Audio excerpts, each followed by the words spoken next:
That Yeah, already? you Okay. did. All right. When's the The guest did you date do? is the 21st. Okay, Yeah. right on the cusp of Gemini and Cancer there. Yep. Yep. Which is my son. He's the 24th. Okay, He's Cancer, and okay. I'm 30th. How are you? Mm-hmm. Okay, Mm-hmm. got all bunched in there together. Yep. My brother is 21st. I think he's Cancer. Okay, Yep. okay. Oh, that's so exciting. Yeah. Yeah. I mean, this baby could come earlier or later. It don't Right, matter. right, One right. way or the As other. long as everybody's healthy and happy. Yes, that's right. That's right. We don't even know what's going to be yet. Oh, really? You just Mm-mm. decided not to? No, yep. So we don't. No need. Oh, how Yeah. exciting. It I feels remember, good. It's yeah, just Peyton was the coffee. fourth, and we had a midwife, Mm-hmm. and she got here about 8:35 that evening on the fourth, and we were home by 11 o'clock news. And people were like, "Where'd you get that baby?" Wow. This coffee Wow. smells amazing. This is my three-eyed Buddha. This is my coffee. This is your coffee. This is my well, this is my favorite coffee. Okay. Yeah, so I only basically when I do things, I typically have two offerings. The two that I found from my hometown at this distributor, this roaster. Three Eye Buddha is a fair trade organic blend, and then I'll have a flavored specialty, and that's typically Jamaican Me Crazy, or Christmas blend or whatever. What did I have the first time? You probably had Jamaican Me Crazy, but I did it in a French press, and it's not my favorite way to do it. I think that's what I can't remember now. I can't I'm gonna have to remember start either. writing it down. What Yeah. I brewed in the days. But it was French, and I knew it wasn't. I knew it wasn't. It's not something I really thought that you would make an impact, because you tasted my coffee for the first time. Correct. But I know this one, and I know my brew processes too, which is a point. The water quality, water temperature, all that stuff, and then of course the beans and everything, and which my beans are currently still whole beans, so I grind the coffee. Okay. But like I said, I did French press in a coffee that I don't usually use French press, but French press is just a quick way to to make a Gotcha. pot, and it's what I had. So, but yeah, I knew you would like this. I'm making my three-eye Buddha with a regular drip pot. It comes out great. Okay. It's a light roast coffee. Yeah. So the light roast is what people are getting exposed to more now, and you're getting more of the origin of the coffee. Exactly. Because a dark roast coffee is basically burning it, and roasting it to be just a dark coffee. I didn't know that. Yeah, Okay. yeah, and it was something we were used to. Starbucks really got us hooked on it, but it was the perfect, introduction for Starbucks, because we all grew up on like Folgers and stuff like Exactly. that, which, could most of the time was a dark, even a different variety of coffee, which is Robusta. And that Robusta, what I was telling you about, is that coffee that they consider a lower quality, cheaper Yeah. coffee. But it's just cowboy. You know what I mean? Like it's not much you can do about the bitterness Yeah. and stuff like that. And but that's, I think, what we like from back in the day. The percolator coffee was probably Robusta. Yeah. And so that dark. So when we want coffee, we think, oh, I want dark. I want dark, thinking it's gonna be more caffeine. It's gonna be tastier. It's just right? burnt. It's just burnt, right? just burnt And then coffee. you taste light roast, and you're like, what is this? And then from different origins, Yep. roasted, in a way that really brings out the flavor of that coffee. Exactly. That's what they do. Right, They're right. chemists. Okay. They're timing, they're tasting, they're looking at the acidity and a whole bunch of other stuff, even tannins, I think, if I'm not Need mistaken. to have your own coffee channel. Just like, Really? yes, sir, yeah. Really? I'm talking to my production guy about it. Oh, Really? well, what's up? Yeah, There you yeah. go. You definitely are ready. Definitely. So that's just, I'll talk coffee, Mm-hmm. that is my part of, you can take that for that channel right there, Yeah. because I like talking about, but there's so many correlations to things that we eat and drink and gardening and stuff. So those are all things I'm into. Right. So I might bring those things up, one, because they're good conversation, Right, right. and it's about food and drink. So it's really Exactly. just something we can all kind Right. of get on with if you're a Right. coffee drinker or tea, whatever. So that's something that's a common interest, right? Right. And then so bring something that's like that, and anybody can come to the table, right? Exactly. And then from then maybe we'll end up talking about something else. You know? Probably. Something a little bit more Yeah. harder, or something will come out. Yeah. I'm thinking of some neighbors that I had in California, and they were from Eritrea. Okay. I don't know, not pronouncing it properly, I Hmm. know, but they would put the coffee beans in a pot, and they would go around the room, the circle, and you would, sniff, and they would continue the circle until everyone had done that. And then they would put the coffee in these little Demitas cups, and it was really, and a lot of sugar. That was like a sign of, Mm. welcoming, to be able to put 2 or 3 heaping teaspoons of Mm. sugar in this coffee. Ah. And it was so powerful in terms of the kick that you got out of it and everything like It's like, that. Right. It okay, was a what do you want to talk blast. about now? Right. Yeah. As soon as I kind of come back to earth here, Okay. so Yeah, you're good point. It's ceremonial. that's In a what it lot of was. countries, it's ceremonial. That's what it was. And really, Exactly. just to take all the technicality out, it all is, right? Hmm. Breaking bread, eating food together, sitting around the table, it's really ceremonial. I'm not even going from a history background. I'm saying that because I'm in front of Sherri, but I'm not even going from a Right. history knowledge. This is Right. from this is what I discerned, from my life. This is what I have learned from Right. things. But um but I like to think back around to what things really are, Mm-hmm. and it's all something we're doing and want. Right. We want Right. to we want to create something that's ceremonial again because one, it's who we are. It Hmm. Mm-hmm. reminds us of something that's inside of us of a past. Right. It also works, right? It's a Right. way to transfer information, right, Right. from elders to younger generations, Right. right? Right. All those things. And so if we just take the mysticism out, just everything we do is already ceremonial. It's just Correct. what are we speaking into it? You know what I Right. Right. mean? Right. And I'm speaking from experience right Yeah. now. I'm not every day I'm not speaking into walking outside with my shoes off, looking up, being like, all is well. you know, I'm not doing that. I like Right. now I'm even saying it sounds dumb because, I should be every Not day. dumb though, but just kind of free and, Yes. Yes. and unencumbered by all sorts of values and judgments and so forth like that, Right. which is really hard to do, It is. because it feels like it's dumb and it's not. It's just kind of allowing yourself the space to be able to be free, you know? What I'm calling dumb is that I don't do it.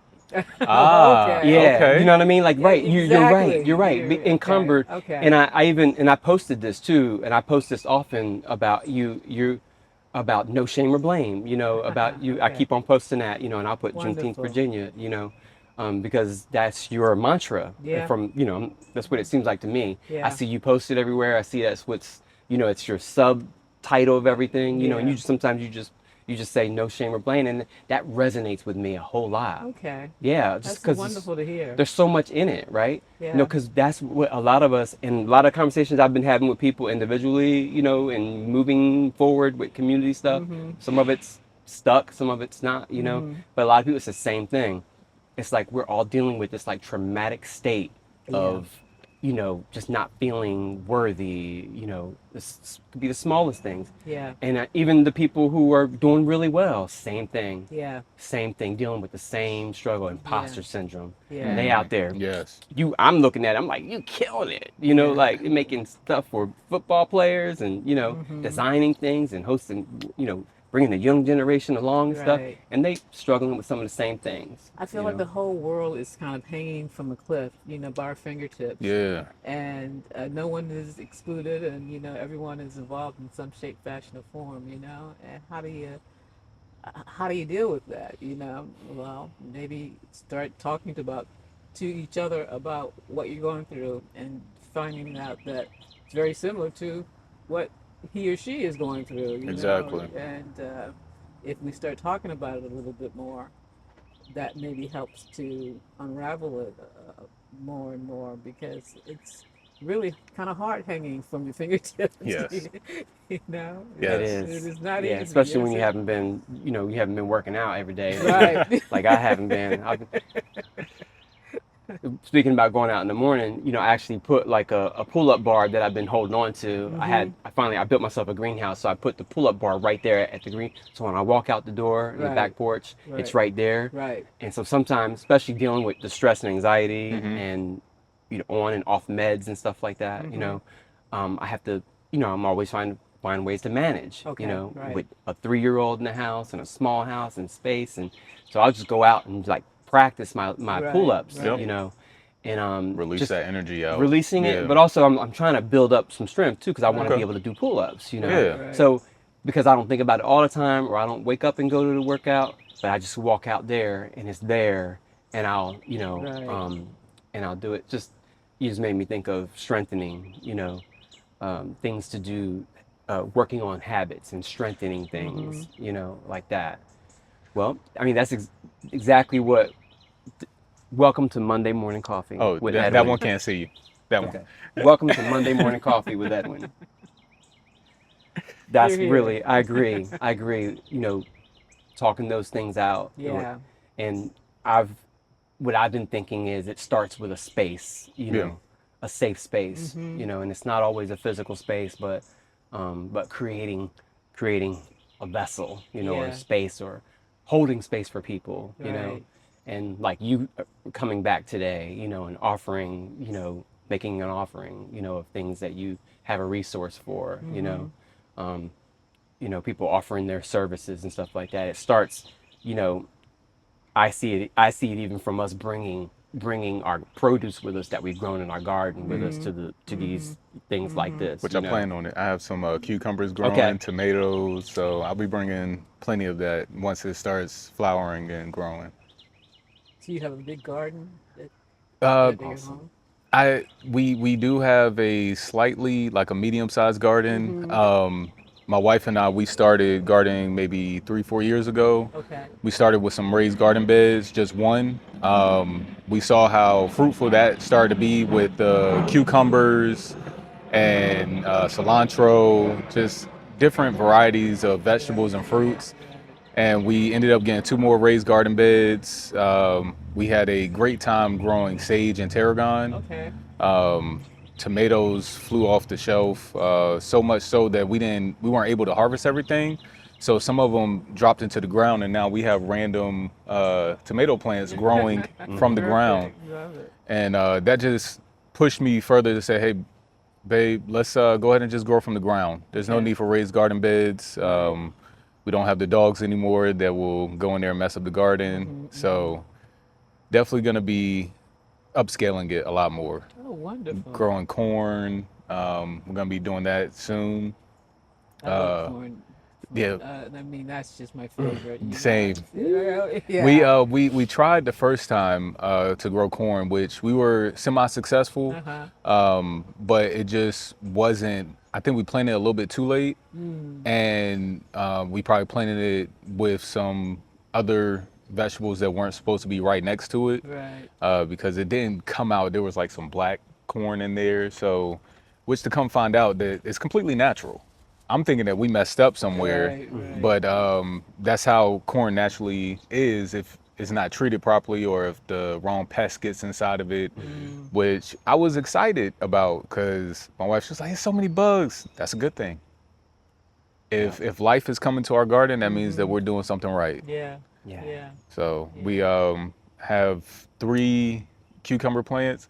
I told her we're only doing 3 because as soon as they actually vine up, it's plethora. Yeah. It's just abundance of cucumbers and tomatoes as well. We did cherry tomatoes. We tried Roma tomatoes and just the regular tomatoes. I think we planted those a little too late, but since we turned the soil and replanted, I think we have at least 30 or plus tomato plants that just came out of nowhere. Volunteers. Yeah. Because we didn't even plant those seeds. Right. Right. They were meant to be. They were meant to be. So once they're ready to be transplanted, I'm gonna transplant them out, put them in little things, and just give them out like I used to. Yeah. because I believe everyone should have at least something in their home green that they can tend to and, you know, become a part of. Because once you start actually tending the soil and working with these plants, you realize the energy that you get from them and that you're pouring into them as well. Wow, that's really nice because most people think, oh, I don't have a green thumb, and they're off and running in terms of not doing it. But, Exactly. you know, let nature take its course, really, you know? Yep. And that I feel like that definitely should help in terms of stress and so forth like that. You know? Oh, Finding those 100%. little ways to like dig into that stress and everybody benefits, you know? Correct. And I know I can attest to this that it brought my wife and I closer because you really have to work closely with that person to make sure that y'all are on the same page. Everything's been watered properly, what seeds are going in next, harvest time. And we went through a lot of battles, you know, just back and forth because we're both a little headstrong sometimes. So just being able to know when to step back as a husband to, okay, let me listen instead of always thinking I know what I'm doing because I'm the man of the relationship, and just allow her her freedom. And whenever she needs me, okay, boom. I've done some research on this, so maybe we should do this, or I'll send her something just to give that little icebreaker so we can talk about it a little bit later. So it doesn't seem like, oh, you're doing this wrong, but hey, here's another idea that we haven't tried, not even myself. So Yeah. it's a beautiful thing. That is It really, beautiful. it sounds wonderful. You know, I'm thinking about, I'm separated from my ex like 30 years ago, you know, and I think about the one major regret I have is that I remember he begged me, begged me to take yoga. And I was like, you know, nah, that's okay. And if there's one thing I could do in terms of going back in time and changing the dynamics, it would be that moment, you know, Okay. as I kind of walking around with a cane and everything like that. And it's like, man, what would I have? What would I be if I had listened to in that moment there? And first it was like anger at myself, and now it's more kind of regret. And I'm thinking that I'm going to get to an understanding that I can now encourage someone else and even myself to take up yoga, you know? Yeah. It's never too late, No. as long as I have an opportunity. And I was gonna ask you, have you thought about starting it up? This conversation is the first time I've articulated anything about it. You Okay. know? And to do it with two folks who are like supportive of it, it's like I'm getting a rush of energy right now. Oh, yeah. Awesome. That's amazing. and he and I are actually back in touch after a long spell of not being so, because he's really into the holistic way of looking at everything. Okay. And so with my recent issues with my knee and everything, we've been having conversations on a regular basis, and now having this conversation with you. Obviously, are signs pointing the way, right? Yes, Wow. ma'am. And Wow. that's why I love coming here, because this safe space that Edwin has created, it allows you to blossom. It allows you to think and reflect about things that you've done in your life or haven't done in your life. Right. And it does help you push forward, because I know every time we sit and talk, it's like another stepping stone for me. I gain wisdom, I gain courage, and a little bit more of that imposter syndrome disappears. And it's just by showing up and doing the things that you claim that you're gonna do, Right. and seeing it through. Because if you see it through, it's no longer an imposter. It's actually who you are. Right. Right. So I appreciate you opening this space. Very much. Yeah. Yes. Very much. Oh man, I appreciate y'all. Yeah, and the community that I know that's there. Oh yeah. Yeah, I Hanging know. on the cliff. Yeah, Exactly. Yeah. And to go back to that, it does seem like everyone, especially now and this time with everything that's going on, Yeah.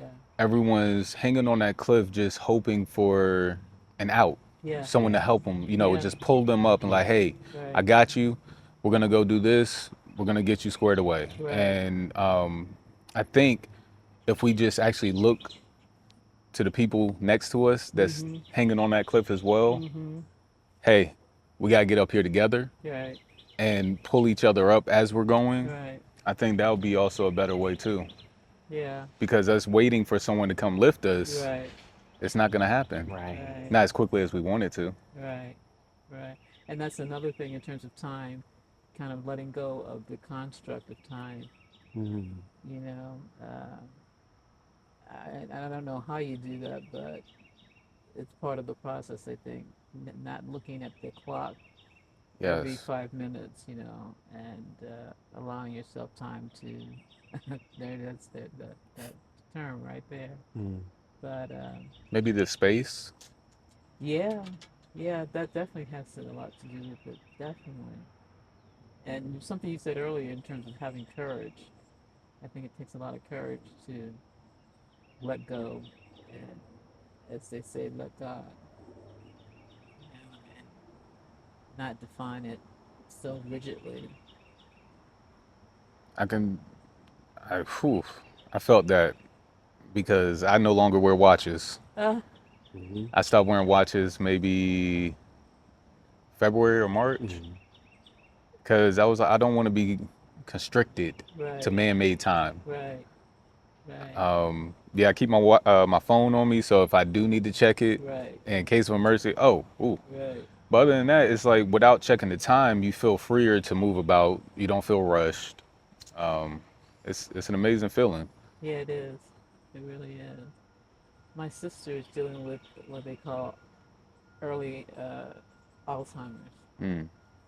and she's always been one who had checklists and checks things off, and be someone needs to be somewhere at 10:15. She's there at 10:15, kind of thing like that, and trying help working with her or living with her, and trying to help her just relax a little bit has been therapeutic for me because I have to get myself in a space Mm-hmm. where I can be of use to her, and that is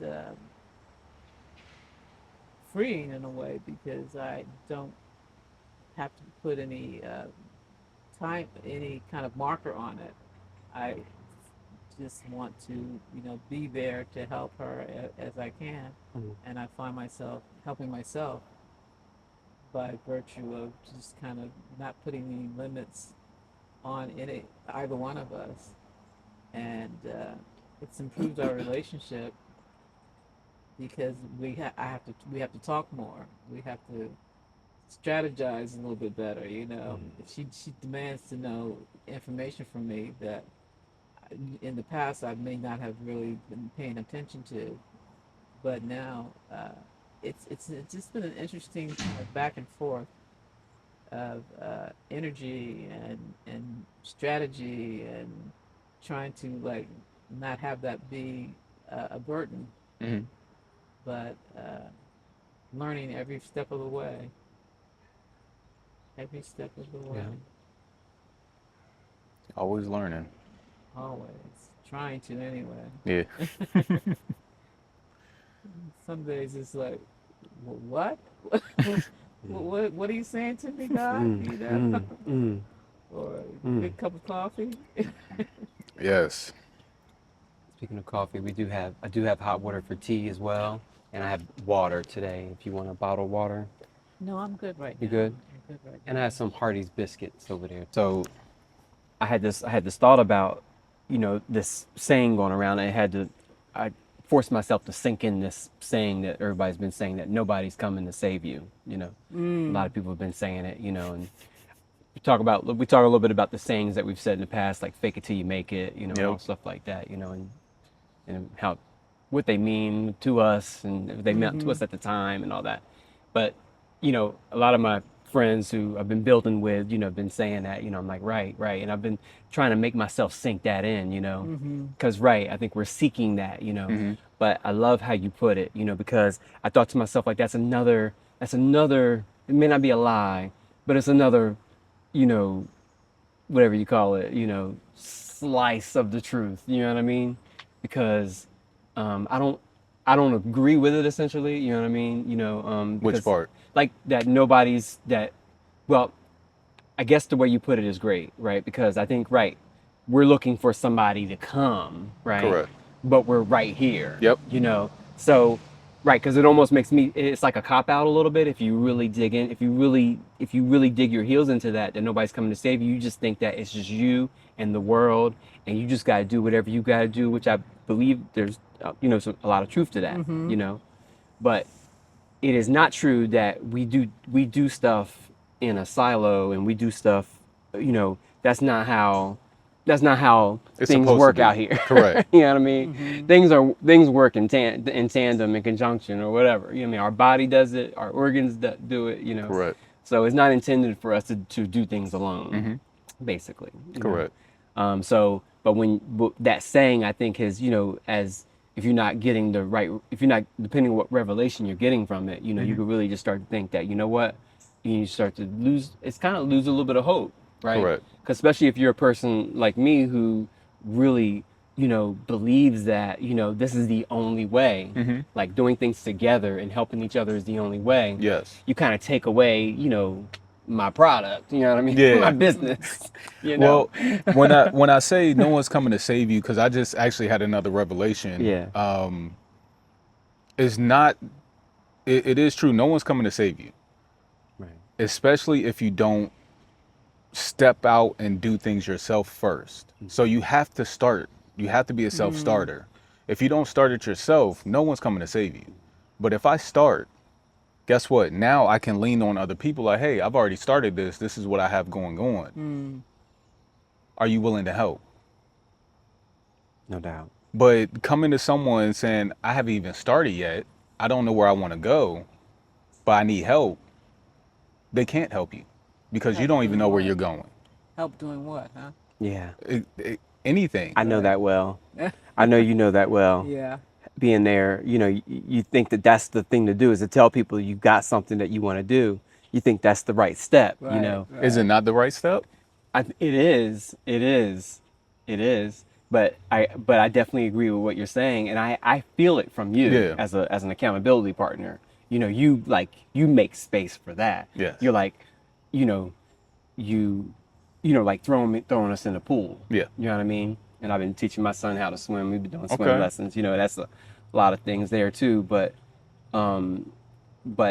making sure that, like you said, not micromanaging, right, anymore. You probably learned, one, not to micromanage, but also that this is how we need to help each other. Exactly. Is not help each other too much. Yes. Don't handicap the next person, because that can happen. Yeah. Big time. Yeah. I wake up frightened every morning, and the contradiction of that is that I'm happy to wake up. I wake up frightened because I know I will never be able to do enough. And I believe if we each give everything we have and know that it will never be enough. And my goal becomes to not let that unnerve me. I'll do what I can and accept that I've done that. This does not mean I accept mediocrity. It simply means that for me, I don't expect to see the extent of my work on some concrete, visceral level. And then the question becomes, what do we do when our values, our beliefs, and our convictions let us down? At what point does spitting in our hard wind take away one's breath?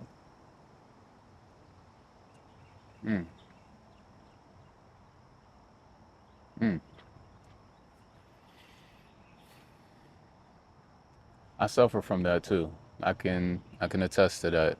Even though I put my all into one day, it still doesn't seem like enough. Right. And I do lose sleep over that. I wake up at 4 o'clock in the morning every day so I can go to the gym. And even though I go to the gym, I'll edit some videos or study. Seems like it's not enough. Right. I once had an anthropology professor who offered some illumination with the following. The primary difference between human beings and monkeys is that human beings live in a world that does not exist. A world of worries and dreams and regrets that have not yet occurred and have no physical value. Now, monkeys live only in the present, which according to Joseph Campbell is where eternity exists. I wake up frightened every morning, and the contradiction of this is that I'm happy to wake up. Hmm. Yeah. Kind of brings me back to when I was talking to you the other day, how when you start to understand the universe and our place in it, Mm-hmm. you realize that you're a speck, or might be the wrong words I'm using, but it's you're nothing. But in that nothingness, you have to become something, or you'll just perish. So we have a choice every day to wake up and make something of ourselves, make Mm-hmm. something of our lives, or we can wake up and do nothing with our lives, do nothing with ourselves. And I think that's where a lot of people are too. They want to be told what to do, guided to what to do, instead of realizing we have free will. And they think that doing something means something grandiose and huge and big, and it doesn't have to be that. It can be something very simple and very doable for just about everyone. Mhm. And it has the same impact in terms of making a difference, helping you grow, moving you in a good direction. And this whole kind of needing things to be grandiose is crushing us. Yeah. You know, it's crushing Yeah. us. When you talk about, acceleration and moving forward. How about slowing down? That's an Yeah. option as well. Yeah. Bring back It doesn't the have to be delivered the same day. bring back the simplicity. Mm-hmm. Mm-hmm. For all of us. Oh, this feels so good to have this conversation. Yes. It really does. My daughter's like, "You're such a hippie, mom." Okay. Right? Thank you. No, yeah. And is I've been one thing that I've been doing, I've been unlearning everything that I was taught Mm, growing up, mm, because a lot of the things I do now were demonized growing mm-hmm. up. Um, the wearing the crystals, Hmm. stones, burning Palo Santo. Never saw that growing up, but is what I was drawn to. Mm-hmm. And I used to see the hippies, and it's funny that you say that. I used to see the hippies, and I'm like, oh, they seem free. They seem happy. Right. They seem joyful. You know, no matter what's going on, they can find the happiness in life. But the way they're portrayed by the people that raised us, oh, don't be a hippie. You Right. know, they're drug addicts. They're on coke. They're doing this, psychedelics. Everything was demonized that we used to practice. Right. Right. So unlearning everything it tears you because you're losing your old self to gain your new self. Mm. And that's probably one of the scariest things that I'm walking through right now. It's just completely shedding myself of anything that I used to know, anything I used to Mm. do, and just coming out of that cocoon as a brand new person. Because we do have to evolve as Yeah. people, but it doesn't mean, like you said, in a grandiose way. Right. And I think social media, TV, you know, everything that they push out on us has wired a lot of people and children Mm-hmm. to think that everything must be grandiose, everything must be big, you know, you need all of this when everything is already there. Yeah. Yeah. Have you guys noticed how It's true. gambling is taking over the world? Who is that? Gambling, Yes, Gambling? betting. yes. I mean, it's like there's a virus in our society where you can. It's the new drug. It really is, and it's just kind of. I find that to be so terrifying that it just seems to be accepted that this is the way it should be. And I mean, you can bet on anything. Anything. I, yeah, you know. There was an NPR, one of the NPR shows, Mm-hmm. dug deep into that, Okay. just the evolution of it and desensitizing, things like Mhm. that, you know, just Right. how it's, you know, how they were like, well, you notice, you know, we have this, you know, and then now we have, you know, it's just keeps on, you know, you open up one door, you know, Right. Right. and that's how, Right. you know, then it's wide open, right? Yeah. But I hadn't, what they were saying was really relevant. I really saw the progression of things over the years, you know, and that I've seen, but I can't say that I really noticed that it's like you're saying, like taking over. You know, I, I for some reason I don't, some reason why I don't see that part. You know, or why it isn't. But I can see how prevalent, you know, it is.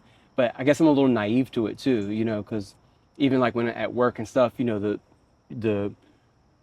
the sheets everybody send around, you know, and things like that at work, Yeah. you know, betting on Right. It's the scores or Super whatever, Bowl you Yep. and know. everything. So I've always seen how passionate people were about it. You know, it's like Right. people who play spades. You know what I mean? Mhm. Like, you know, you Don't know what I get me mean? started. And Oh. really in the same category when you think about it, right? And you Right. could it could be in the same category, right? It's a lot of fun, spades, and it's a game, brings people together. It's, you know, it's like bones, you know, and but yeah, people play for money too, right? You Oh yeah. know, and uh, so right, so there's probably something in it that we're drawn to, you know. When I think they alluded to a Well, lot of that in this they program. make it so available that no one can resist. I mean, you're just kind of surrounded by it, you Exactly. know. But you know, family reunion, dominoes doesn't count. I mean, that's like, you know, having fun, and you Yeah. know. But once you bring this element of Everything. strangers and Mhm. money, you know, it's not family fun. It's, you know, something totally different, and I don't think it's healthy, you know. It's the new addiction It Yeah. is. because a couple of years ago, when my son was 17, he was like, "Oh, I want to bet on the game." I said, "No, you're not." Right, I said, "You're not even old enough to be betting." right. And you probably don't see it because you don't watch a lot of TV. Hmm. I'm assuming. But there are so many commercials now, so many ads. Every ad is a gambling commercial. Either I'm not even gonna list the names of it because I don't want to give them, you know, that type of. Awareness. Yeah. But it's the simple fact that every time an ad comes on, it's some type of slot machine app. They turned it into apps now. Mm. Even solitary, they have an app for solitary where you can win money off of that, Right. but They you have to do. put money into it. Right. And they've taken all of the fun out of it and made it addicting. Yeah. Yeah. Made it they Intentionally. yeah, Yeah. it's I don't like it. Yeah. No. And they push it in all these ads and these commercials because they have desensitized it. They Right. are pushing it because they know most people who watch these TVs, they're either the older generation or the younger generation. Right. And if these kids are brought up saying, "Oh, gamble, gamble, gamble, gamble," by the time they get to that age, they've already had it wired into their system. That's a perfect way to put it. Wired into their system, Yeah. because it's like I was using the word virus, but Mm. wired into their Mm. system is perfectly correct, because it's there from the beginning. Exactly. And you're right, they have all sorts of people, you know, couples, parents, everybody's involved. Mm-hmm. Hmm. Everybody's involved. It's truly terrifying to me. And oops. Yeah. It's something to really look out for, you know, for our people. You Yeah. know, Hey, I do see it. I do see it everywhere. I guess because it's something that the I don't keys? participate in. You know, Exactly. and never have. Like No, there's didn't you something have in them me when you that were doesn't, unpacking? you know, like doing that. But I can see Yeah. what the fun is or the activity No, I haven't seen is. them. It's an adrenaline rush. Yeah. That's what it is, Yeah. honestly. Yeah. I'll check it out. Because I know there's only a couple of times that I've actually gambled because I know I'm not a good gambler. So when I went on a cruise with my wife, they had this little machine where you put, you know, a little money in Right. and you have to guide the arm to unlock the money. I did it, and as soon as I won the $500, I was like, I'm gone. You're not about to get me. Good job. And same thing for my wife. Like we got on this one game where it pushes the money down, and Oh, yeah. we won about $200. We're gone. Yeah. Because if we're not, then we're just going to be putting that money right back in there into that it. we just received. Yeah. And when we went to Vegas last year for our anniversary, I told her, I said, I don't want to gamble. I know there's casinos everywhere, but that's not what I'm here for. Right. Yeah. I'm here to enjoy the scenery, get some good food, some good green if they have it, Mm-hmm. and just have a good time. Right. Because if I sit in these casinos where they don't have any windows, they don't have any lights, Right. you don't know what time it is, I'm gonna miss my whole time here. Mm-hmm. So people who actually just go to Vegas to gamble, y'all aren't living life. I got married in Vegas.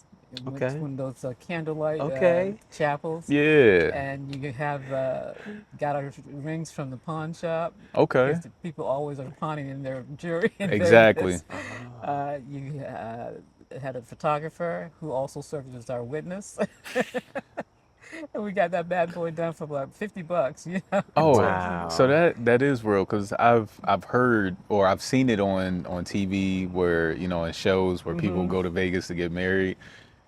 Wow, Yeah, it was funny. It was Yeah. funny. that's a story to tell though. Yeah. And then he was, Lewis, he was ahead on the blackjack and said, I can make more. He didn't do like you and your wife did. And we ended up sleeping in the car that night. Oh, trust me, it wasn't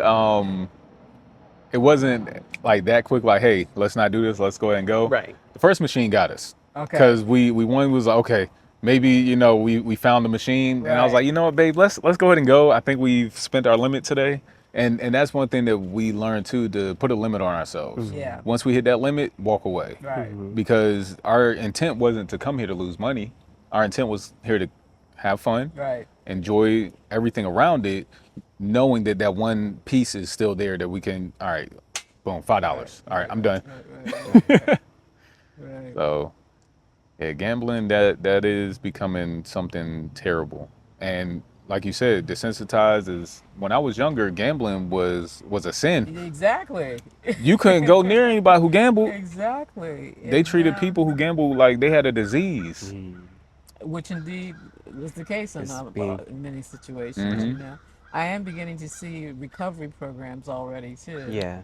They put it on the bottom of the commercials, on the bottom of the ads. If you have a gambling problem, Right. call this number. Right. But then you're putting it out there for them to gamble. Right. Right. It's like tobacco companies putting commercials out about not vaping. Right. And they're worse. Right. it, Protecting their interests, so it's, in the end, that's kind of what I think, and with that in mind, protecting your interests, I'm starting to think more like, wise as a serpent, gentle as a dove kind of thing. You know what I Okay. mean? Like, right.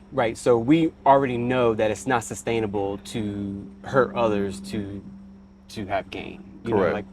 I'm not saying that it's ingrained in us. Everybody knows it or whatever, but like for the sake of community conversation, we know that community is the opposite of that, right? correct. But and so the tactics for us, is to protect our interest, right? Right. In that vein, but not doing it without hurting people or offering something that's addictive or whatever. I don't know. Just it gives me an energy to say, let's be as sharp kind of thing. You know what I mean? Because the opposite is going hard. Correct. Yeah. You know what I exactly. mean? They go on hard, Right. and we have a lot of hang-ups and things, about perfection and things and helping people and not taking care of ourselves and all kinds of little things, Right. But our heart is gold. You know Right, what I mean? right, Like, it's right. like, so our value is not in these things that we've produced, So I don't know. That's kind of where I start with myself. That's what I do with myself. I'm thinking, I don't have to take on characteristics of evil to get what I want, you know. But as a people, I'm thinking like let's be sharp, let's be as sharp and sharper, right? Because we already are, but so they're going hard, you know, they're protecting our interest is that that nobody's foot slips, Correct. right? You know, I just think of a scripture, you know, encourage one another today as long as it is called today, you know, so that none of you will be harmed by sin's deceitfulness, you know. Encourage one another Yeah. Yeah. today. And it is such an unfair fight, though, in so many ways. You know, democracy is about the people, capitalism is about the profit. Correct. And profit is a boogerbear, you know, in terms of dealing with it, because you know you're made to feel less than or just ridiculous when you want to tap down on capitalism, but it's such a part of everything. We've been made to believe that without profit we can't really exist properly, and the whole idea of, you know, bringing it down a notch or two, it's just seen as being ridiculous. How Yeah. can you be so naive, so, you know, wrong about, you know, everybody needs profit in order to survive, but you don't. You need just the abundance of giving and sharing. I think there should be public schools should serve breakfast, lunch, and dinner. You know, they've got all the resources that they need to do that. Last week I went into the store thinking like, you know, I always think about types of things we can get to eat together that are good, you know, simple and good. And I thought this morning, I thought some biscuits. And I get a big thing of biscuits at Hardee's. And like that's pretty simple. And they should be making them fresh. So Oh, they make them fresh every morning. yeah. So I was thinking of like I wish there was like a bakery, you know, because you're thinking about supporting somebody, Exactly. you know, or doing it yourself, baking something, bringing things and stuff, and you know, instead of going to Food Lion, whatever, and all that, right? And so I'm like, there's not many bakeries around, and so I'm like, that's a win. It's a quick one. Oh, yes. So this is a perfect time. I was thinking during the like around 10 o'clock, I was telling you that we might go into some interviews, go into some more in-depth interview or something like that at 10 o'clock. Especially with, you know, people, you know, like yourself, you know, who we want to capture some stories, you know, and we already did, you know, we Yes. did, you know, we got, you know, things that you could tell were on your heart, your mind, maybe even on paper, or maybe even on paper, you know, that you share with us today. If it's not, it was some beautiful things shared already. I feel that way too. Thank you. Awesome. Yes, thank you for your wisdom today. Yeah, it's Thank really an you. honor. To be here and have this conversation is a gift. And, you know, gifts come in all sorts of wonderful ways, surprisingly enough, you know, and this is my birthday weekend, so Yes, it is. but yeah, I feel like even with my daughter, her keys here and everything like that, it feels like it's part of the conversation, part of the experience of all of this, you know, because in the past I would just kind of, my heart would race, you know, start going fast, and like, you know, and get everything done and all that kind of good stuff, you know, but it feels like that was a natural part of this whole conversation. Yeah. Really. Yeah. Not rush into it, you know, losing that concept of time. Yeah, yeah, right, exactly. I'm really feeling you know, the people around me on that cliff right now. You know what I mean? Exactly. Like, you know, I'm really, because it's not saving you, right? It's just, you know, I don't know. It's just, I don't know, holding each other up, whatever you want to call it. You know? Yeah. Lifting each other up at the Lifting same each other time. up. Mm-hmm. Because even though you're strong in one aspect, you're strong in one aspect, I'm strong in one aspect, I can't lift everyone up and myself. So having someone help me lift as I'm lifting them is double the outcome. Because if we're helping each other and helping ourselves at the same time, Right. can't do nothing but continue to climb. Right. So were you raised Sounds here right. in this area? Not in the Portsmouth area. I was actually born at the Portsmouth Naval Hospital, Yeah, same here. and I was I was raised in Virginia Beach, Chesapeake, and Norfolk. Okay. Quick little backstory: I was taken from my family when I was young, Okay. and in doing so, I lost touch with my family. Mm-hmm. And it was by someone who was supposed to be trusted, but they pretty much stole me from the family, used Wow. the Department of Social Services because they worked there as their backing. So that was a scare tactic, pretty much, Right. to where my mom and dad couldn't get me because they didn't have the resources, they didn't know who to talk to.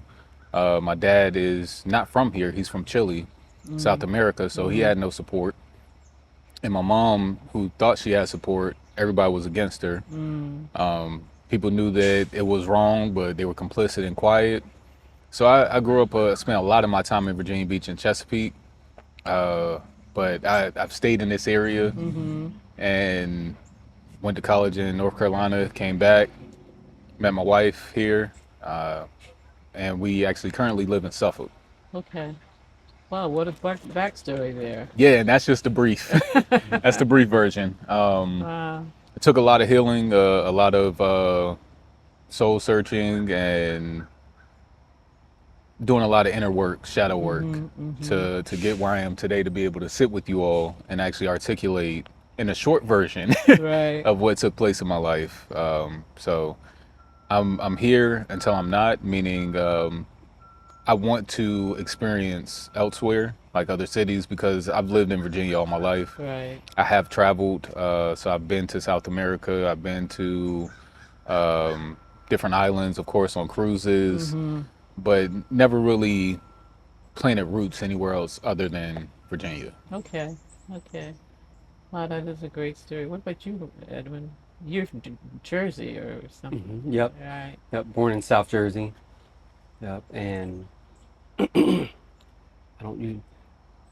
I think about telling. I think about storytelling, and how to share things. It's not Mm-hmm. something I've been used to doing, and so sometimes I don't know like how to piece it together, or what Mm-hmm. things to share, Mm-hmm. Right. Um, Right. Right. but yeah, I'm born in South Jersey. Mom and dad, black. Dad's black. My mom's white.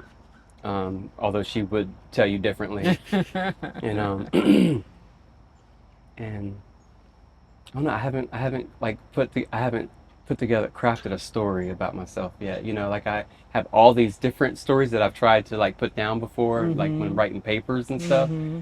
And maybe it's just a way for me to go into my creativity of things. Um, Speak what's true to you. what's true to me, yeah. What's the question? Yeah, because you asked him. I think you asked him was he from around here? That's what Right. it was, Yes. right? Right. Okay, it's from Right. around here. Right. Right. So, South Jersey all my life, pretty much. And I met my now ex-wife in South Jersey. I was born Okay. in a town called Bridgeton, New Jersey. Mm-hmm. And I ended up moving to Vineland, New Jersey after my mom divorced my dad. Um, and after we lived in Bridgeton for a little bit longer, I moved to Vineland like probably when I was about third or fourth grade. Mm-hmm. And then I ended up growing up in Vineland there, which is one town over. Oh, you say violent? Vineland, yep, like vine, Vineland, like okay. a grapevine. Gotcha. Yep.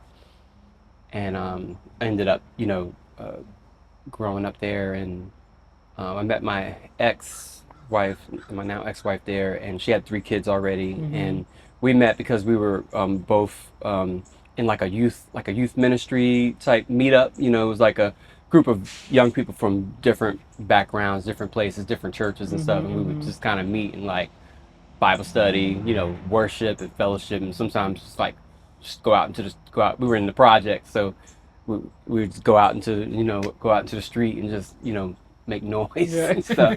Just turn up Yeah. a little bit. We were Right. just some on fire people, and I met her in that group, and we met a couple that was from Canada that had a heart and a mission to go to Rwanda. Mm-hmm. It was like, maybe at this point it was like 7 or 8 years after the genocide. Okay. And white couple, one was a lawyer, one was a journalist, and their young son had a vision about going to Rwanda and helping to bring like justice and reconciliation, and where things have been pulled apart, people have been turned against each other and stuff like that, tribes and stuff. So they had a vision and a heart for it. So they were coming to our area, different churches, and talking about what they were going to be doing, going to Rwanda. And so we took up, we were about to go. So this was just me and her meeting and not in a relationship. Right. And we were going to go to Rwanda with this couple, and we were doing all these things preparing to go. And we ended up, just really always doing things together, working close together. And we ended up moving to Richmond with the kids, so the kids could go to the mother-in-law's house in Richmond while we were preparing to go. Then we would go to Rwanda and then bring the kids with us. So we didn't end up going to Rwanda. We came to Richmond, and I ended up going out further to Amelia, where she had a family member at, and I met some people out there and started working out in Amelia. And then I brought her and the kids over from Richmond, and that's how we started our family. So that was in 2000. So I came from South Jersey to Virginia in 2000. Okay. In Amelia, Farmville area. She worked for Crisis Pregnancy Center out in Farmville, so she got a job out here in the Crisis Pregnancy Center in this area. And I was also offered a job as well, so we moved to this area 2005 to Chesapeake first. Okay. Yeah, and then I moved. I started working at the shipyard in 2009. I went to the apprenticeship program, and that led me to go looking in Portsmouth, and we got a house in Craddock here in Portsmouth in 2011, and then I've been here ever since. Yeah, in Portsmouth specifically. Yeah. All right. Wow, What about you?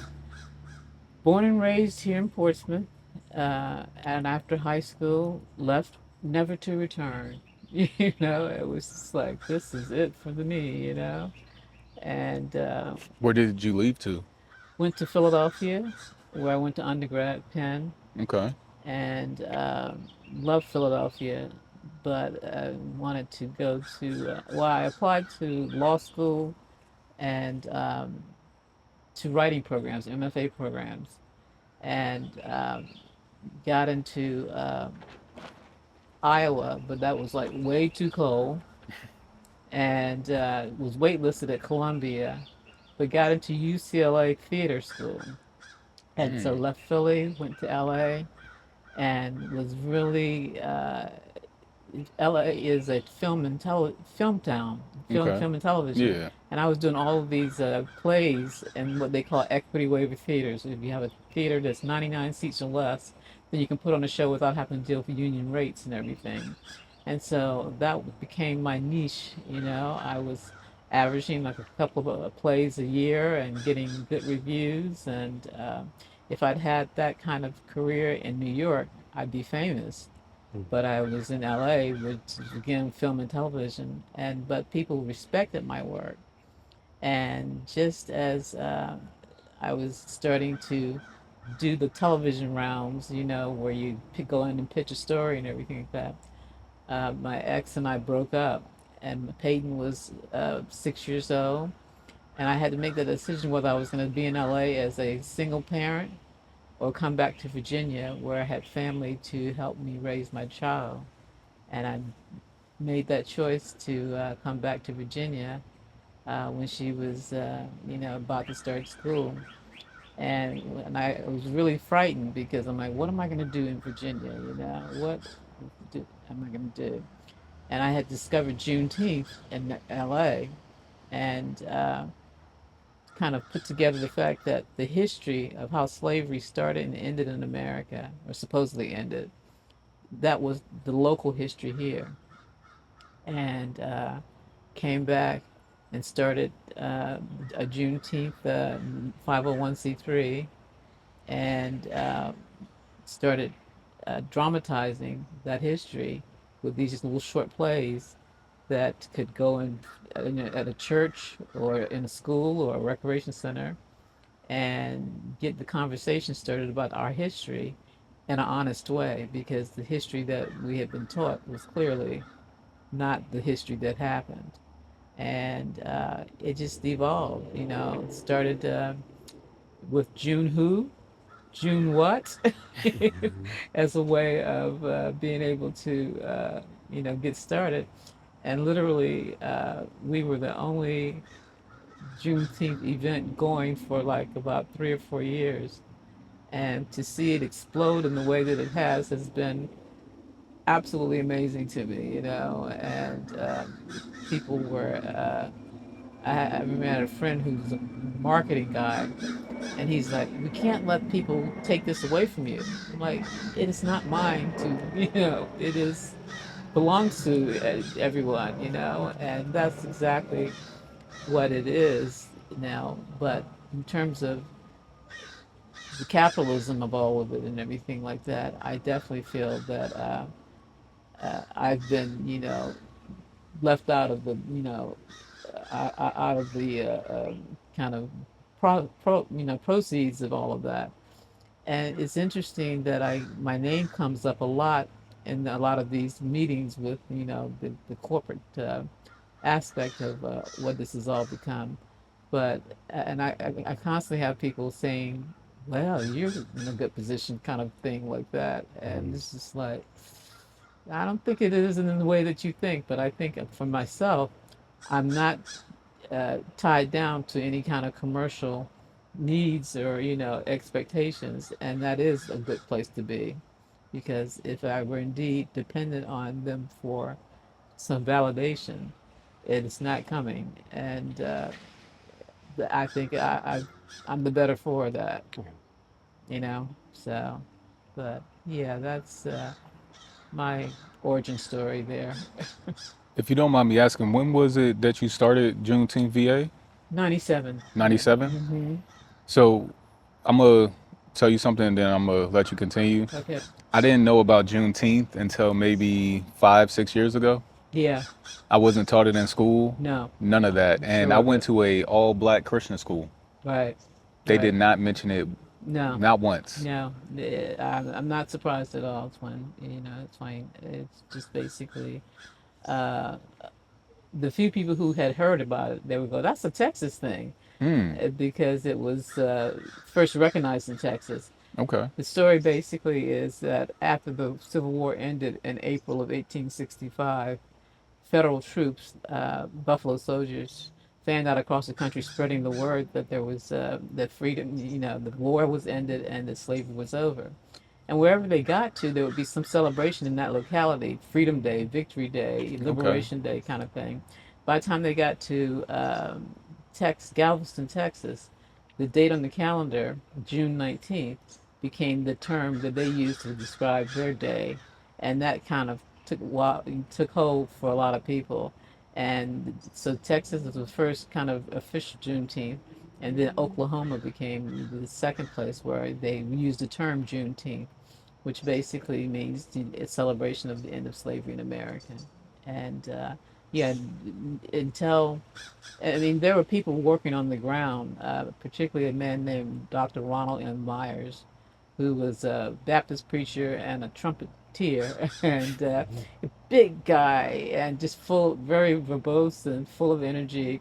And he put thousands of miles on his truck, traveling around the country spreading Juneteenth, the message of Juneteenth. And there's now a national Juneteenth board that I sit on. But there are other Juneteenth organizations claiming to be kind of like, the head uh, kind of organization, but they're all kind of, still, kind of grassroots in terms of, their, vision and the way that they operate and so forth like that. And now that it's a federal holiday, it's got, all sorts of corporate and governmental attachments to it, and a lot of effort being put into again, just make it a corporate entity, and Exactly. making money off of it. How to make profit. How to make profit, But that's why I feel like grassroots groups are really still very important, because that's going to keep it grounded, no pun intended, in terms of just what it's supposed to be, which is, families and neighbors coming together to celebrate this, end of slavery in America, although it's not true, At but all. it's important to make sure that the history gets accurately recorded, which is why this region is so important because our local history is the national history of America in terms of all of this. Hmm. So this Juneteenth, I'll be spending a lot of time out in Southampton County, where a Nat Turner insurrection, which I mark as the beginning of what I call the war against slavery, WAS, War Against Slavery, 1831 with the Nat Turner insurrection, all the way to 1877, which is with the end of Reconstruction. Reconstruction basically was the 10 years after the Civil War ended. And we're, interestingly enough, in the midst of another Reconstruction at this very moment in history. And so we're 2026. Reconstruction is about rebuilding and extending, the power of black folks, and it's just not happening. Well, it's happening the way it happened back in the 1800s. What the Supreme Court just did with the voting rights, what has happened in terms of police killing black folks, what's happening in terms of taking the black history out of the history books, which actually is a good thing because what they had in there are all lies. Correct. And so that's wonderful that the history books are taking it out because it was not correct, and we have the opportunity now to tell the real story. So, as the, the big ships and everything are coming through and they're celebrating the 250th anniversary. I was gonna bring that up once you were complete. Yeah, well, Yeah. this year. No, I was gonna ask you how, because I've been seeing a lot of things about Harborfest being on the same day as Juneteenth, Mm-hmm. and I didn't want to be ignorant and just like, oh, that's wrong, and I looked into it, and it's kind of legit why they put it on that day. Mm-hmm. So it's not like it was done purposefully to mask Juneteenth, Right. No, not at all. but a lot of people are seeing it as, oh, they're just trying to mask it, and they're getting upset and angry, which kind of plays into their hand frequency wise. Mm-hmm. Mm-hmm. So instead of us saying, okay, they can go have their fun at Harborfest, we're still going to do what we need to do and spread the word of Juneteenth. Mm-hmm. They're just trying to combat what's going on instead Right. of pushing what's already happening with Juneteenth, all Right. the events that's going on. Right. And once I stopped looking at it in that aspect of, oh, they're trying to cover it, but it's falling on that day for a reason, and it's not the first time that they've had to move Harborfest. Right. Okay, cool. They do their thing, we can do our thing. I mean, if they would just be open to conversation, we're not talking, changing anybody's understanding or perspective. We're talking about let's have conversation about this. These big ships are symbolic of enslavement, Correct. and to have that conversation is not going to make anyone the bad guy or anything like that. It's simply going to give more understanding to what is confusing. Yes. And we're just trying to kind of demystify the confusion, and they're terribly afraid of that. And so I have a podcast with a couple other people, and I set it up there. Black history is actually white history. Mm. Slavery, surviving slavery, that's black history. I like that. And we need to start telling our black history. Yes. And like you said, it's a good thing that they're starting to take these out. But then again, it's not, because now they're trying to hide Mm-hmm. their history Right. and all the things that they did. Right. Because that's all it is their history, how terrible they are. And people are afraid to look at that because they are heavily tied to it. Right. Very much so. Family members, Mm-hmm. cousins, friends. A lot of their family members were heavily involved in slavery. Yes, indeed. This land that we're on, and I say it all the time, a lot of reasons why our people can't thrive in this land is because there has to be something going on with the land where we can't work together, where we can't build something sustainable. Right. We're always reaching out for someone else's help Right. instead of helping each other Right. and building our own community, our own foundations, so that we don't have to rely on that. Right. Right. But we're just so engulfed in profit, profit, profit. I need this, I need that. Instead of, oh, let me just come here, set up these cameras so we can sit and have a conversation so we can get the word out. Right. Right. There's a term called manifest destiny, where basically European males took the right of basically taking a flag and a gun and putting that flagpole in the ground and claiming it as their own. And you go to the western part of the country, California, New Mexico, and all of these Spanish names. So, Los Alamitos, San Francisco, Granada, all of these Spanish names. And then when their descendants of those names come back to claim their space, they're called immigrants, Yes. imposters. Yes. And that how can that be when they obviously were there first, but now they are considered illegal, and that's clearly wrong, Correct. and that needs to be addressed. And it is in the television westerns that I've been doing a lot of research, where they basically these shows kind of crafted a narrative that made them look good in terms Mm-hmm. of how they proceed through the world. And what Juneteenth VA wants to do is just to show that world without shame or blame, because it's not about you did this and now you could need to pay for it. It's about, this is what happened, and how do we move forward from this point forward. From this point, how do we move forward? And that means telling the truth and acknowledging the past honestly, and being able to provide resources. And I mean, the 40 acres and a mule is the symbolic term, but basically creating a fairness, a justice. Yes. People need to be able to have the resources to be able to survive. That Yeah. doesn't mean taking everything you have away, but that means fairly allowing the opportunity for people to progress. Yeah. So manifest destiny. Again, everybody's hanging on the cliff at this point, Yeah. and so there's an opportunity here that governments need to be able to be a part of. And again, we're local here, so we're able to reach out. We don't have to make our way through some big, metropolis or anything like that. This is a local. This is why Hampton Roads is so unique, because we are local in terms of how we exist, and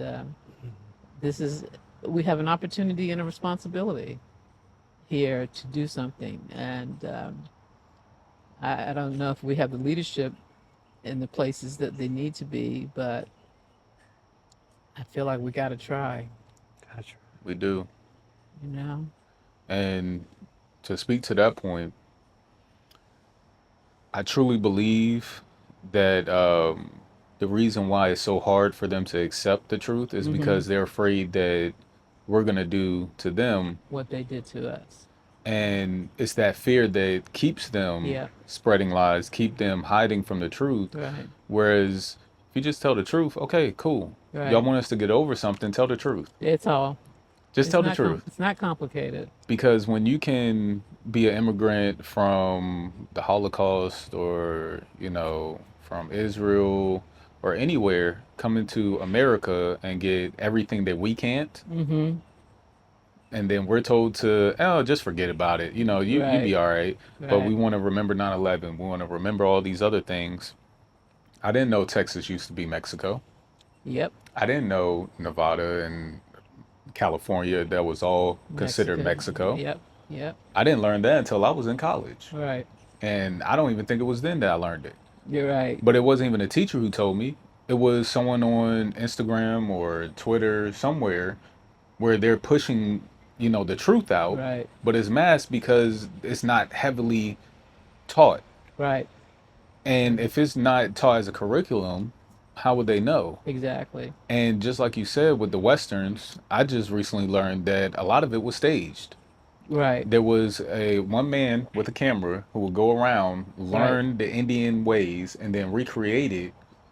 And then he put all of this in a book, got a signature from the president, which made it our literature. Right. So then they started pushing a narrative of white passing Indians, which is not true. All the natives that are on these lands, they're not indigenous, not all of them. And if they are, they've been whitewashed because of colonization, Right. and they don't want us to know that truth. The Right. original cowboys were black, Right. and it was a derogatory term Right. until it became, profitable. We were the original cowboys. Who they were the original slave wranglers on horses. That's how the police department, all that came about. They were out there chasing down slaves. Right. The Or bounty hunters. exactly. So it's a lot of our history that we don't know about because it's not being taught to us. And if it's not being taught to us, how can we impart it on to our children? Right. How can we keep the truth alive if they keep pushing the false narrative? One of the most important stories or history facts is in 1861, about 6 weeks after the war broke out, Civil War broke out at Fort Sumter, you had 3 enslaved men working in Norfolk for their owner, and they escaped and went across the river to Fort Monroe, where they went to the general in command there. This was a Union battle camp, and demanded asylum. They didn't say that word, but that's what they meant. And when their owner came to collect his property, the general butler refused to send them back, and they became known as contraband of war. And they were put on the federal payroll, which put them on the path of citizenship. So that was in 1861, at the beginning of the Civil War, that chattel slavery started to end in America. And that's headline news, and yet people don't know that story at all. And so Fort Monroe was the location of when the first Africans who became part of the kind of the Fort Monroe, Jamestown direction, a collection there. That was in 1619. Everybody knows that date. And this from 1619 to 1861, the beginning of the Civil War, we went from enslavement to self-emancipation at Fort Monroe, which means that it was like the epicenter of, the slavery story in America. And now, Fort Monroe is struggling to figure out what story to tell. And all they got to do is tell the truth. It doesn't have to be complicated, just tell the truth about what happened there. And that has been, that is a flashpoint at this moment here as we talk about how do we move forward from in the world that we live in now. I think Fort Monroe is a key part of that. And hopefully we'll be able to get, that interpretation of the history properly, set there, because it's just waiting to be told properly. It's not complicated. Have you thought of writing something to produce the truth and put it out there? I have. I really have. I feel like if I had the resources to do it, it's an easy story to tell in terms of there are plenty of writers and performers and descendants that are here locally that would be, a part of telling that story. And I've been in conference rooms with people at Fort Monroe, and they all say, they come to me and they ask for, what I'm thinking, and then they don't go and give me the tools to do it. And it's becoming really clear to me that it's going to take more than just me. And I think that's been one of my kind of, I don't want to call it a weakness, but deficiencies in terms of I've done a lot of it on my own shoulder by myself. I've not figured out how to delegate or to bring in Mm. the right people and resources all at the same time.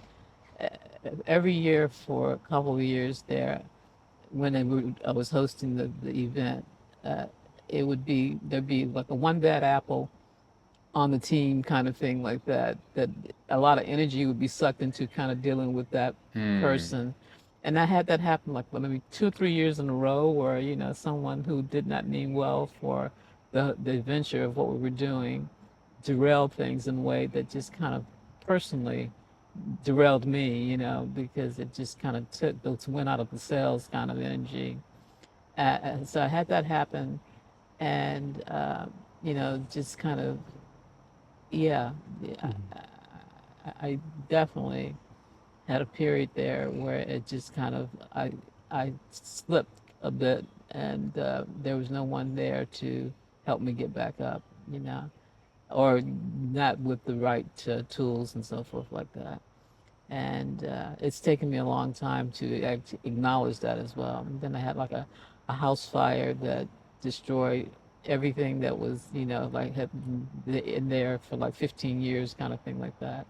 I mean, I had over 1,000 books and drawings and signed copies of things, and it just kind of really took a lot to kind of recover from that. I think I went through a period of depression that needed to be addressed and was not immediately. And it literally, on the last couple of years, I feel like I've kind of come out of a hole, and it has been difficult, and it was difficult to admit that, So, uh, and so these kind of moments here, which are rare, are just so important to me in terms of feeling like giant step taken, in terms of just kind of being grateful that my eyes are open enough to recognize, when something has been, divinely inspired and given, with freedom and authenticity and, and grace. So I thank you, gentlemen, very much for being a part of this morning, Boy. because this has been incredibly energizing. Yes. And Thank you for sharing with us. Amen. you're Yes. welcome. Really. Thank you for listening. I really do mean that with all my heart. Awesome. Awesome. I can honestly say that I was not expecting to meet you today. I wasn't able to make it last Monday because I had family business to tend to, and I'm very intentional now to make sure that my family does come first over everything. Business, money, whatever, it'll come. My presence is needed. So I wasn't here last Monday, but I did see the video, and I was like, I have to meet her. I want to know her story. And meeting you today, it just energized me as well. Because I told everyone, I said, let me know where and what you need from me to help, keep this moving forward. And I'm saying that to you. Whatever you need, just let me know. Because I know I have four boys, Okay. 4 black boys, and training them, teaching them the right things, the true history, without placing hate in their heart at Yeah. the same time has been so important. very valuable to me. And the truth will honestly set you free. And them not understanding the truths about a lot of things keeps them bonded Yeah. to false realities. Yeah. And I'm just saying it now, whatever you need from me to help, continue to move this forward, Oh my gosh. I'm here for you. And I believe you. I believe you. And thank God for you. Thank you for Edwin. Thank you for this day. Yes, all praises to the Most High. Yes. Yeah. Yeah. Thank My you. Lord. Yeah. Beautiful. Yes. No, this was definitely amazing. Again, I never know what's gonna happen when I pull up here. with Edwin. Right. I think this is my fourth time being here.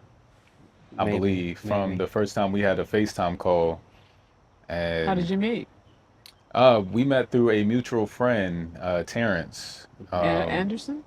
Cooper. Oh yeah. Terrence Cooper. I'm Okay. not sure if you know him or not, No, I don't. but he was a member of my podcast as well. Okay.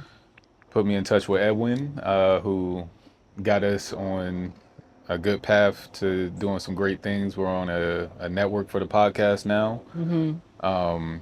So we met, and because I have the podcast, I also have a production company Okay. called Horatio X that I'm building. And Terrence said, "Hey, get with Edwin over here because I know Horatio. He can help with Horatio X." Okay. And we just started talking community because I was heavily in the workforce. The way I was brought up was go to school, get a great education so you can get a great job to Right. take care of your family. Right. There was no really in-depth reasoning behind the education, Mm-hmm. so I took it for granted. I have my degree, so I do have a degree in graphic design, uh, but I didn't. 9 to 5s don't sit with me Mm-hmm. at all. Right. The freedom of being able to come out, do things I love, like recording conversations, Mm-hmm. talking to people, Mm-hmm. inspiring, helping motivate others. That's what I find, energetic for myself. Right. Just Right. to seeing Yeah. the next person be able to grow off of me helping them.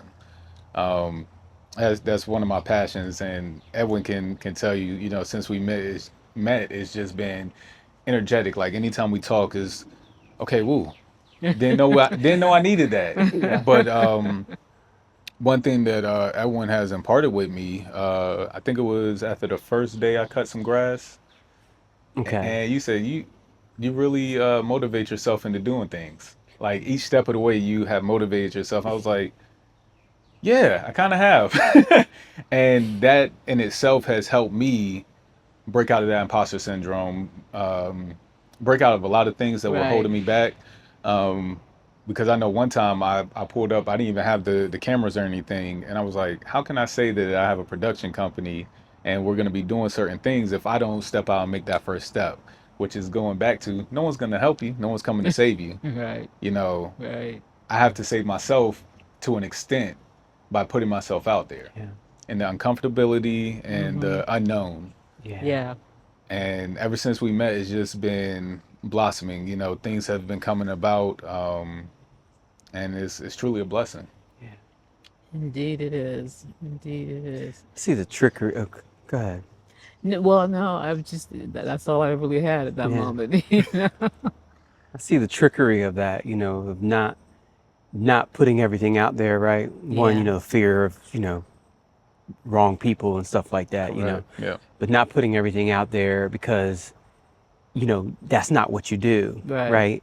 You get all your things lined up before you approach people. Right. You see what I'm saying? It's this wrong. It's this ingrained in us. It's this mentality that you don't step up until you have everything together. And you never have And it's everything never will together. be together, Right. right? Exactly. Now all these millionaires are making money off of things that they started because the very way that they started was not having it together. They started and they put it together as they went. Right. Apple, all these other tech companies, right? Think of it like, where they start it and then they improve it along the Right. way. Right. I just made me think of the trickery Yeah. of that, of what's just been holding so many people back, from stepping out. And now that you said that, it makes me want to do a little bit more research to find out who motivated them. They had to have someone in their corner to continuously have their back Yeah. and just, encourage them in those moments because they're in a garage building these things with a couple of other people. So yes, they had to be self-starters, they had to be self-motivators, but we all hit a wall at some point. We all need that extra push. And sometimes we can't find that within ourselves Right. because we're so blinded by what we're doing because we're just tunnel vision and we get stuck. Yeah. Yeah. We get stuck and trying to get unstuck. sometimes makes it worse, you know, as Exactly. opposed to Exhausted. thinking that there's someone who can help me. Hmm. And I feel like a lot of times we're also afraid to just ask for help, Correct. Yeah. you know, fear of rejection Yeah. and derision. And sometimes that's all it needs is to articulate, you know, what your needs are and be surprised by who shows up, Yep. you know? So one of the things that I'm focused on at this point is that in 2014, the FCC gave permission for Juneteenth to operate a low-powered FM radio station, and I want to see that happen. The fellow who did the application, a guy named Christopher Maxwell, who passed away uh, beginning of April, he gathered everything that was needed in terms of equipment for that to happen. And now it needs an engineer to provide the specs to set it up. And it would only cover the city of Portsmouth, but of course we can plug into the internet Yep. and see the world with that. And to tell this history, I think you asked me earlier, or one of you asked, had I thought to broadcast it and to, yeah, definitely. And WJVA would be that vehicle by which to do that. And we've got equipment stored at down the street near Chesapeake Square at a church called St. Teresa. Okay. And yeah, that's where the bus right. left to go to Yep. DC. Yeah. And getting that done seems to there just seems to be this wall that's made of glass. I can see made of plastic actually. You know, I can see through it, but Yeah. it's kind of not clearly defined in terms of how it all comes together. But I feel like, well, the broadcast the opportunity expires in 2027, so it's got to be done now. And I've created a document called the Juneteenth Declaration of Independence, which basically takes the original document from 1776 and transforms it into what we would need in 2026. I call the Juneteenth Declaration of Independence. I would like that to be promoted, obviously, course. on WJVA. And we've got through the next month to do that for this year in terms of like kicking it off. But I don't really feel wedded to the July 4th is in terms of telling this story or releasing this document, because on July 5th, Frederick Douglass gave his famous speech of "Why should I, a slave, celebrate the 4th of July?" Something along those lines. It was what he released the day after the Independence Day. And so we can structure it any way that we like, but that's a priority in my mind. And I feel like I'm kind of stuck at this point in terms of how to make that happen. Can I? Do you see that as a? Do you see that as a? You said document. Do you see that as something can be produced? Yes, I do. Okay. I do. All right. Whether it's an art piece or, you know, a political document, but I see it as, you know, at a baseball game where they have the score on the big, you know, The jumbotron. jumbotron. Yeah, I see it in my mind as being like that, or Macy's Thanksgiving parade Yeah. size, you know, that is visible from, you know, the skies and so forth. And also just, you know, like the little scroll that people had the original document, you know, with, I wouldn't want to do the old English right script. I would want people to be able to read it and you know, for today's times and so forth like that. But on a scroll that, you know, could be given to people. Taking it off of the cloud, Yeah. give something physical. Absolutely. Because you can also put it on billboards. Yes, that would be Yeah. the right size and everything like that. Right. Definitely. Right. One of the Jack Kerouac, I think, they had a sort of kind of the book I'm blanking on the beat poets in terms of like what they, the titles and everything like that. But they had an exhibit that basically was about 6 blocks long or something in terms of like taking it to towns and cities, and people were able to, see it up close and so forth like that. One thing that I did, I used to work for Planet Fitness. They Hmm. had this gigantic air balloon, Okay. and it was in the colors of Planet Fitness, and they had the sign on the front that said Planet Fitness. You could do something like that, where it's a giant balloon, Right, right. like a blow up scroll with the Oh, Juneteenth Declaration of Independence on it. uh-huh. So that way you can move it Oh, I from love place to that. place, and all you have to Yeah. do is anchor it down with some sand. Oh, yeah. That sounds So it's like an an answer right inflatable there. sign, basically. Correct. Inflatable billboard. Yep. Oh, I love that. That's yeah, that answers a question about something that's mobile. I have some other friends who are working on a mobile art project for Virginia Beach, and they're trying to think how they want to do something that's mobile so they can take it from Right, community to community. right, They're right. thinking some of the same way. And That's a I good want people to idea. be able to sign it also. I was going to Yeah. ask you that. Get their signatures. I was going to ask you that. If they would, if they buy into it, then they Yeah. would. The original document had 57 signatures, many of them slaveholders themselves. So the hypocrisy of it is overwhelming. But these would be the first 57 would be, people of high moral character, who have dedicated their work and career to creating sharing this history without shame or blame. And so I feel like there's a a marketing opportunity there because it needs to be funded in some ways. Yes. Correct. And Yes. so that would be, yeah, if you sign $1, Yeah. something Yeah. simple and doable for everyone, but capturing their support of what we're trying to talk about. Yeah, and help get this. Or $19 for June 19th. Ah, There you yeah, go. yeah, Yeah, perfect. $19, Oh, you get to yes. sign Right. Yeah, Right. yeah. yeah, that's I love that. $20 bill. Yeah, yeah. Or put the 57 original signatures, make them a category, Mm. and $1 million. Yeah, no, I got you. Yeah, Yeah, yeah. category. Yeah, it's a lot of things. Yeah, that's exciting because there's a lot of things you could do with it, and I can see how it can propel what's Yeah, next, right? right, And get right, it going. right. And I actually know we already have amongst us. It's a really low hanging fruit. It's just a matter of making sure it's done well, Okay, right. done, really.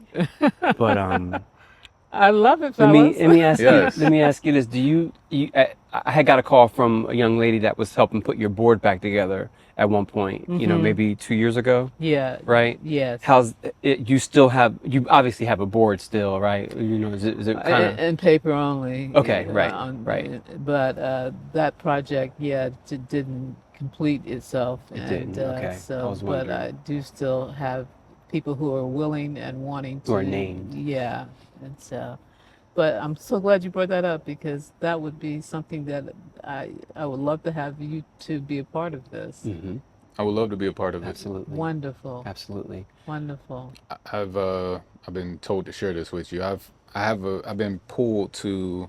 There's something that needs to be broken in Virginia, and I've been called to help break it because since I met Edwin, I've been telling him and whoever I've been meeting, there's something in this land that's preventing us from growing Yeah, that needs to be broken. yeah, And yeah. I'm That's really well feeling said. like that this is what I need to be doing to help break that. Okay. Yeah, no, I'm getting chills because I hadn't thought of it in that way, but you're right. There's something broken, and it needs to be addressed, and it can only be addressed here. This is where it all happened. And I can't leave here until it's addressed. Honestly, Yeah, I've been trying to get out of Virginia for years, yeah, but something's been holding me. And since I've reconnected with my mother and my father, I've been able to find out a lot of things that Right. this place does hold people out of Yeah. fear, out of not knowing the truth. Right. I tell you, I left running, never to return. I was just like, I can't be back there. And so coming back was just took everything I had to do it. But I had to do it. Yeah, Same here. I want to get it done. have to. The Yeah. time is now. The time is now. Oh, this has been so wonderful. I need to go process and Yes. just kind of enjoy, Yes. just kind of like, is Yeah. this really what happened? Or, Yes. oh my gosh.